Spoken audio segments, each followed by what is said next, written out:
Hello friends, welcome to Kannan info Tamil. நம்ம இன்னைக்கு என்ன டாபிக் பார்க்க போறோம் அப்படின்னா, இந்தியா 70% ராணுவ உபகரணங்களை ரஷ்யாவிடம் இருந்து வாங்கி பயன்படுத்தி வர்றாங்க. இந்த சூழ்நிலையில ரஷ்யாவிற்கும் உக்ரைனுக்கும் இடையே போர் நடந்து வருது. இதன் காரணமா இந்தியாவிற்கு ரஷ்யாவிடம் இருந்து ராணுவ உபகரணங்களின் உதிரி பாகங்கள் கிடைப்பது தடைப்படும் அப்படின்னு டிஃபென்ஸ் எக்ஸ்பர்ட்ஸ் சொல்றாங்க. அது மட்டும் இல்லாம இந்திய விமானப்படையின் பிரதான விமானமான SU-30mki போர் விமானத்துக்கு தேவையான உதிரி பாகங்கள் கிடைப்பதிலும் பெரிய சிக்கல் ஏற்படும் அப்படின்னு இந்திய விமானப்படை நினைக்கிறாங்க. SU-30mki போர் விமானத்தோட உதிரி பாகங்களை வாங்குறதுக்கு ரஷ்யாவிடம் பேச்சுவார்த்தை நடத்திட்டு இருக்காங்க. இந்த சூழ்நிலையில ரஷ்யா உக்ரைன் போர் தொடங்குவதற்கு முன்பு இந்துஸ்தான் ஏரோநாட்டிக்ஸ் லிமிடெட் நிறுவனம் SU-30mki போர் விமானத்தில் உள்ள ரஷ்யன் காம்பனன்ட்ஸை நீக்கிட்டு இந்தியாவிலே உருவாக்கிய சிஸ்டங்களை இணைக்கலாம் அப்படின்னு ஒரு பரிந்துரை பண்ணியிருந்தாங்க. அதாவது SU-30mki போர் விமானங்களை இந்தியாவில் தயாரித்த சிஸ்டங்களை கொண்டு அப்டேட் செய்வது. இந்த ப்ராஜெக்ட சூப்பர் சுகோய் அப்டேட் ப்ராஜெக்ட் அப்படின்னு HAL பரிந்துரை பண்ணாங்க. இப்ப நடக்கக்கூடிய நிகழ்வுகளை பார்த்தா HAL பரிந்துரை பண்ணின சூப்பர் சுகோய் அப்டேட் ப்ராஜெக்ட இந்தியா கையில் எடுக்க வாய்ப்பு இருக்கு. HAL பரிந்துரைத்த சூப்பர் சுகோய் அப்டேட் பேக்கேஜ்னா என்ன? இந்த பேக்கேஜின் மூலம் விமானத்தில் உள்ள எந்தெந்த சிஸ்டங்களை அப்டேட் செய்ய போறாங்க?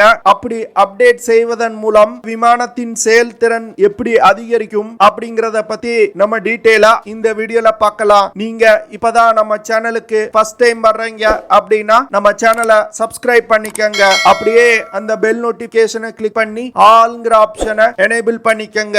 SU-30mki போர் விமானம் ட்வின் இன்ஜின் கொண்ட மல்டி ரோல் ஏர் சுப்பீரியாரிட்டி ஃபைட்டர் ஜெட். இந்த விமானம் 2002 இருந்து இந்திய படையில் பயன்பாட்டில் இருக்கு. இந்த SU-30mki போர் விமானம் பிரத்யேகமா இந்தியாவிற்காகவே உருவாக்கப்பட்ட விமானம். ரஷ்ய படையில் இருக்கக்கூடிய விமானங்கள்ல இருந்து இந்த விமானம் சற்று வேறுபட்டே இருக்கும். இந்த விமானத்துல இந்தியாவிற்கு தேவையான பல இந்தியா ஸ்பெசிபிக் ஃபீச்சர்ஸ் இணைக்கப்பட்டிருக்கு. இந்திய விமானப்படையில் 260க்கும் மேற்பட்ட SU-30mki போர் விமானங்கள் பயன்பாட்டில் இருக்கு. இந்த விமானம் தான் இந்திய விமானப்படையின் முதுகெலும்பு. இந்த விமானங்கள் தான் இந்தியா அதிக அளவுல படையில் இணைத்து பயன்படுத்தி வர்றாங்க.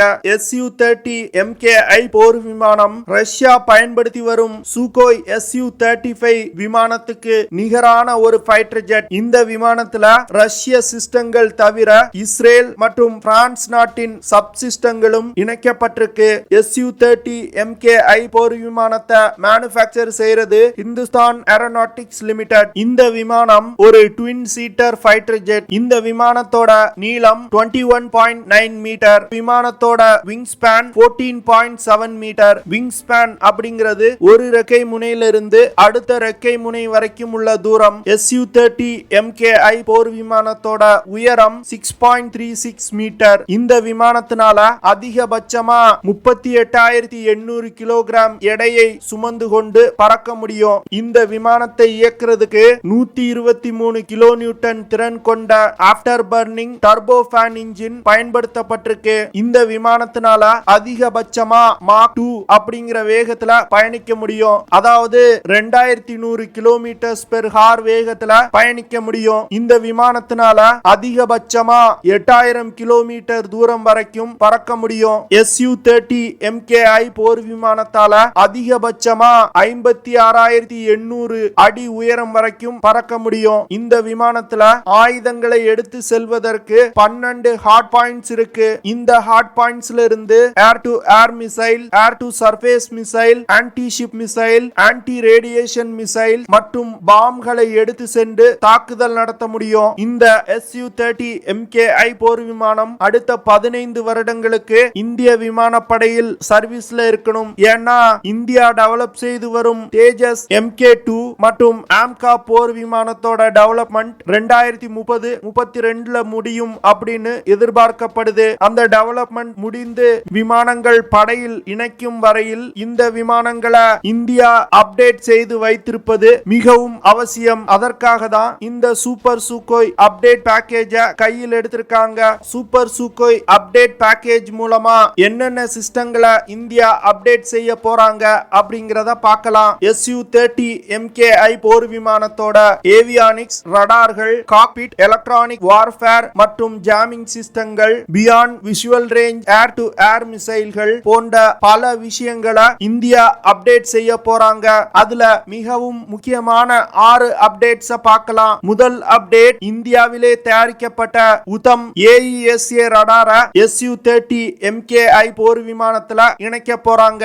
இப்போ பயன்பாட்டுல உள்ள ரடாரை நீக்கிட்டு SU-30mki போர் விமானத்துல இந்தியாவிலே தயாரிக்கப்பட்ட உத்தம் AESA ஃபயர் கண்ட்ரோல் ரடார இணைக்க போறாங்க. இந்த ரடார் சிஸ்டத்தை தேஜஸ் MK2 ப்ராஜெக்டுக்காக இந்தியா உருவாக்கி இருந்தாங்க. இந்த ரடாரின் பெர்ஃபார்மன்ஸ் மிக சிறப்பா இருக்கிறதுனால சூப்பர் சுக்கோய் அப்டேட் பேக்கேஜ்ல பயன்படுத்த திட்டமிட்டிருக்காங்க. இதே உத்தம் AESA ரடார ஆம்கா ப்ராஜெக்ட்லயும் பயன்படுத்த இருக்காங்க. இரண்டாவது அப்டேட், பாரத் எலக்ட்ரிக்கல் லிமிடெடால் உருவாக்கப்பட்ட இன்ஃப்ராரெட் சர்ச் அண்ட் டிராக்கிங் டெக்னாலஜிய SU-30mki போர் விமானத்துல இணைக்க போறாங்க.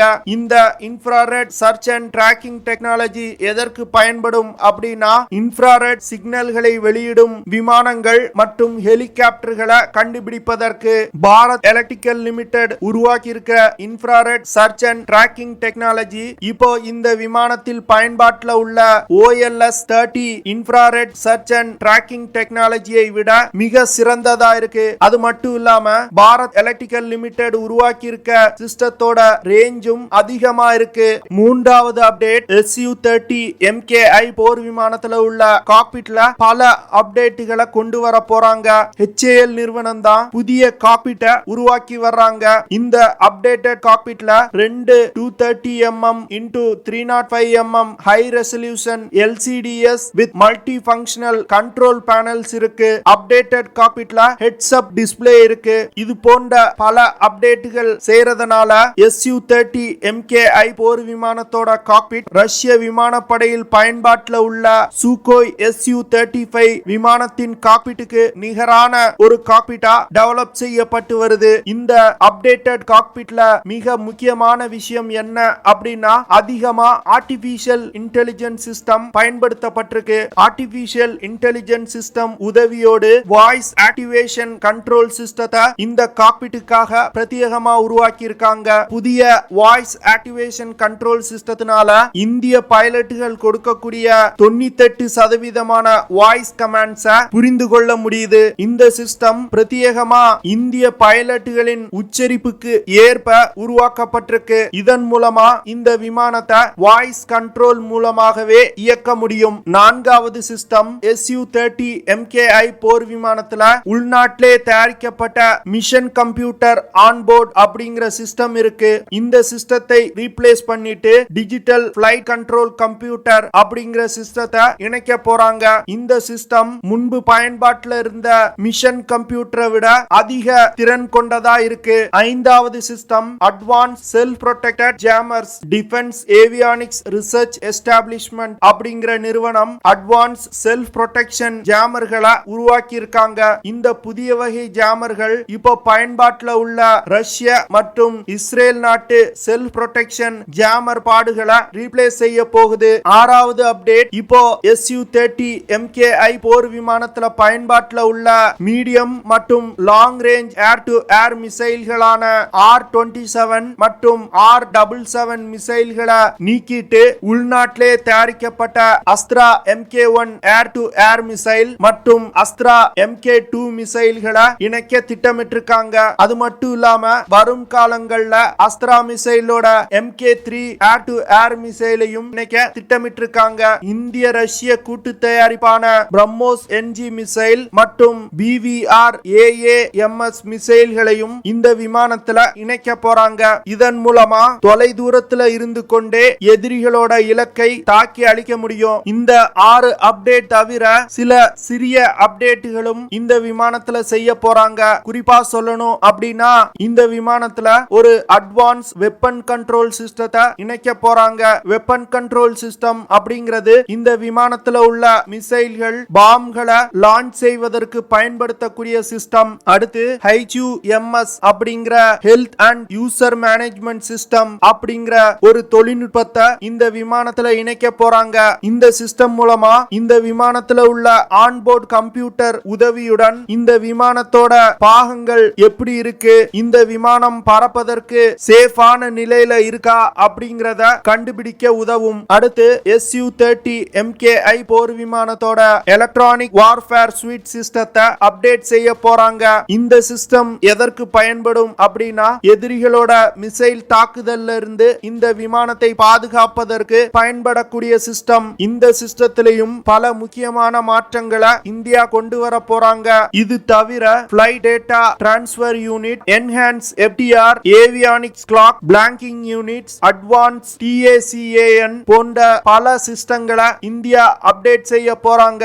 இந்த சிஸ்டங்கள் அப்டேட் செய்யப்பட்டுச்சு அப்படின்னா SU-30mki போர் விமானத்தோட செயல்திறன் பல மடங்கு அதிகரிக்கும். அது மட்டும் இல்லாம இந்த விமானங்கள்ல உள்ள சிஸ்டங்களை ரீப்ளேஸ் செய்வதற்கு அடுத்த நாடுகளை நம்பி இருக்க வேண்டிய தேவை குறையும் அப்படின்னு எதிர்பார்க்கப்படுது. ஓகே ஃப்ரெண்ட்ஸ், நம்ம வீடியோவோட நிறைவு பகுதிக்கு வந்துட்டோம். இதெல்லாம் தான் நான் உங்ககிட்ட ஷேர் பண்ணணும் அப்படின்னு நினைச்ச விஷயங்கள். ஐ ஹோப் நான் ஷேர் பண்ண விஷயங்கள் உங்களுக்கு பிடிச்சிருக்கும்னு நினைக்கிறேன். அப்படி பிடிச்சிருந்துச்சுன்னா ஷேர் பண்ணுங்க, லைக் பண்ணுங்க, கமெண்ட் பண்ணுங்க. மறக்காம நம்ம சேனலுக்கு சப்ஸ்கிரைப் பண்ணுங்க. அப்படியே அந்த பெல் நோட்டிபிகேஷனை கிளிக் பண்ணி ஆல்ங்கிற ஆப்ஷனை எனேபிள் பண்ணிக்கங்க. See you in the next video. Jai Hind.